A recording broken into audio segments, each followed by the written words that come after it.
மும்பையில் கர்லாங்கிற பகுதியில் ஒரு கொடூரமான பஸ் ஆக்சிடென்ட் வந்து நடந்திருக்கு. ரோட்டில் போயிட்டு இருந்த பஸ்ஸு கண்ட்ரோலை மீறி ரோட்டுக்கு சைடில் பார்க் பண்ணியிருந்த ஆட்டோ, காரு, அப்புறம் நின்றுட்டு இருந்த மக்கள் மேலெல்லாம் ஏற்றி கிட்டத்தட்ட 6லேருந்து 7 நபர்கள் வந்து இறந்துருக்காங்க.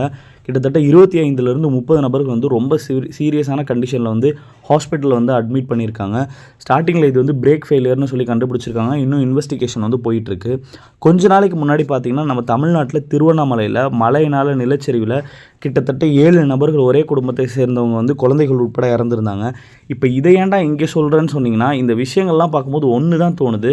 நம்ம எல்லாருமே வயசாகி நோய்வாய்ப்பட்டு தான் சாவோன்னு சொல்லிட்டு நினச்சிட்ருப்போம். ஆனால் அப்படி கிடையாது. மரணம்ங்கிறது நமக்கு எந்த நேரத்தில் எந்த ரூபத்தில் எப்படி வேணால் வரலாம். அதனால் வாழ்கிற காலத்தில் ஜாதி, மதம், மொழின்னு சொல்லிட்டு அடிச்சுக்கிட்டு சாவாமல் ஒருத்தர் போட்டி போடாமல் இல்லாமல் நல்லபடியாக வாழணும். அப்புறம் இந்த பஸ் லாரி டிரைவர்லாம் ரொம்ப கேர்ஃபுல்லாக ஓட்டுங்க. ஏன்னா நீங்கள் செய்யக்கூடிய ஒரு சின்ன தப்பு பல குடும்பங்களோட எதிர்காலத்தையே கேள்விக்குறியாக்கிரும்.